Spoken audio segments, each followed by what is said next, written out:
আসসালামু আলাইকুম। Computer tips and ট্রিক্সের নতুন একটি ভিডিওতে আপনাকে স্বাগতম। আজকে আমরা দেখব কম্পিউটার কিবোর্ডের উইন্ডোজ বাটনের দারুণ 3টি টিপস। শুরুতেই উইন্ডোজ এবং এই দুটি বাটন একসঙ্গে প্রেস করলে আমাদের দিস পিসি অপশনটা চালু হয়ে যাবে। দিস পিসি অপশন ওপেনের জন্য উইন্ডোজ এবং আমাদের গুরুত্বপূর্ণ একটি শর্টকাটস। নাম্বার 2, আমাদের কম্পিউটারে একসঙ্গে অনেকগুলো ট্যাব ওপেন থাকতে পারে, যেগুলোকে সিঙ্গেল করে মিনিমাইজ করা আমাদের জন্য সময় সাপেক্ষ ও কষ্টসাধ্য।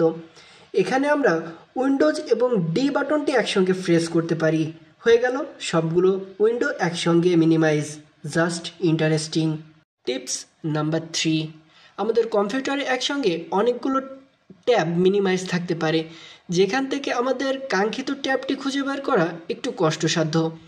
তাই আমরা একটি শর্টকাট ইউজ করেই সবগুলো ট্যাবকে একটি ট্যাবে ওপেন করতে পারবো।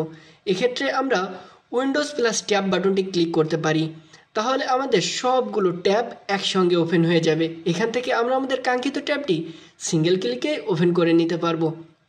কম্পিউটারের এমন নিত্য নতুন টিপস অ্যান্ড ট্রিক্স পেতে চ্যানেলটি সাবস্ক্রাইব করুন। ধন্যবাদ।